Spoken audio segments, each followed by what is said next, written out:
In this video, I'm going to talk about the three most common counterplan statuses and where they come from in debate history.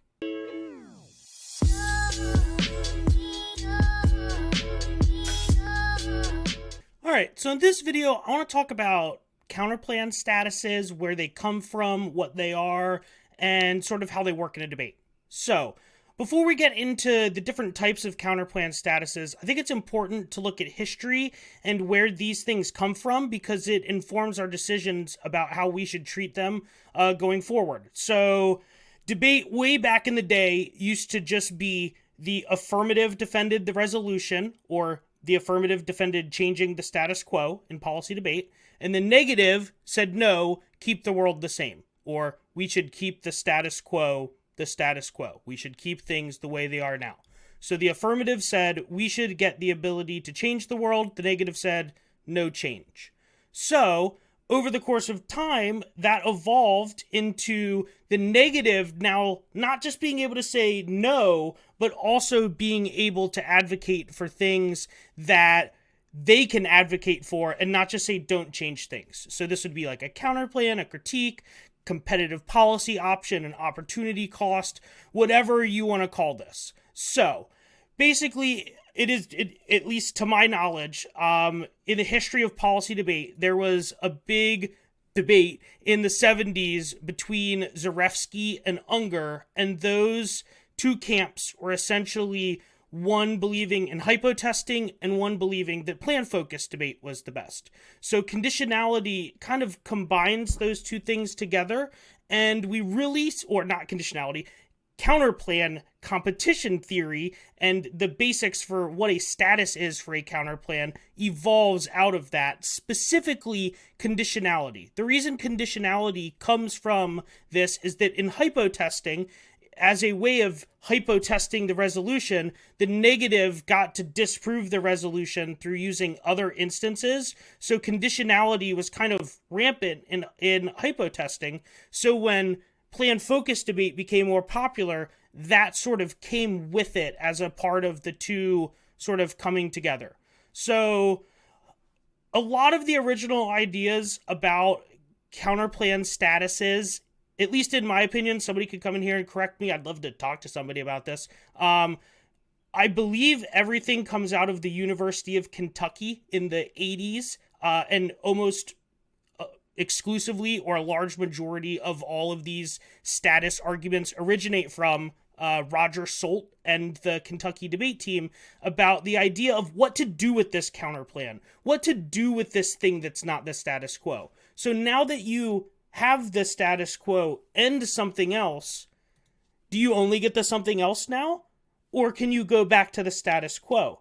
The negative in the debate, do you forego the status quo by choosing that counterplan, critique, or competitive policy option?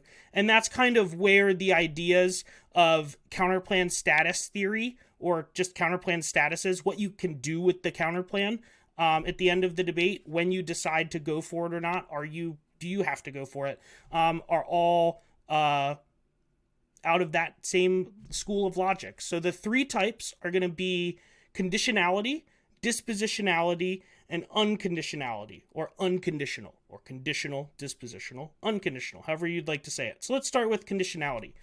So conditionality is kind of the idea that the negative is never stuck with the counterplan, and that at any moment the negative can choose to revert back to the status quo. So in a lot of these debates where you hear conditionality brought up, the negative will say the status quo is always an option. So if we look at debate history, if the negative gets the status quo and they get an advocacy, it means at any point during the debate, the negative can jettison the counterplan and to go for something else in the debate. In modern debate, it's even gotten to the point that like debaters don't necessarily even concede arguments anymore on the counterplans. I mean, I don't even know if you need to.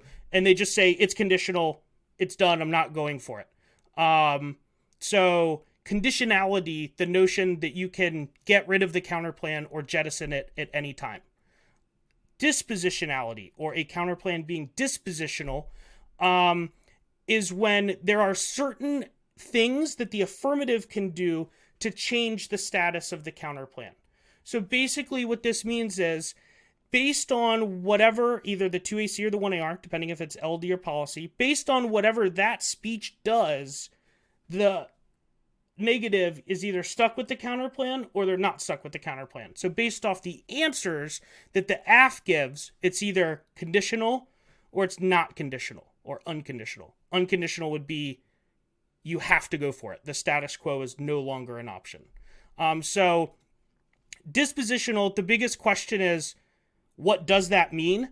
And I don't really have an answer for that because that's something that needs to be asked in every debate. What does that mean? So when somebody says my counterplan is dispositional, I would say, what does that mean? And they will say, well, if you make a permutation or you make a theory argument, I can kick the counterplan. But if you only impact turn or link turn the net benefit, I have to go for the counterplan in the debate. So it kind of gives some circumstances upon which the negative has to go or can kind of have the option to not go for the counterplan. The last one is unconditional. Unconditional would be, we are going to advocate this in every speech, just like the affirmative advocates the plan text. We are stuck with this. We are going to go for it in every debate. So if we go back to our original historical example, whatever you want to call it, that I was talking about, unconditional, the negative would say the status quo is no longer an option. We will not go for the status quo in the debate. We will only be going for a counterplan.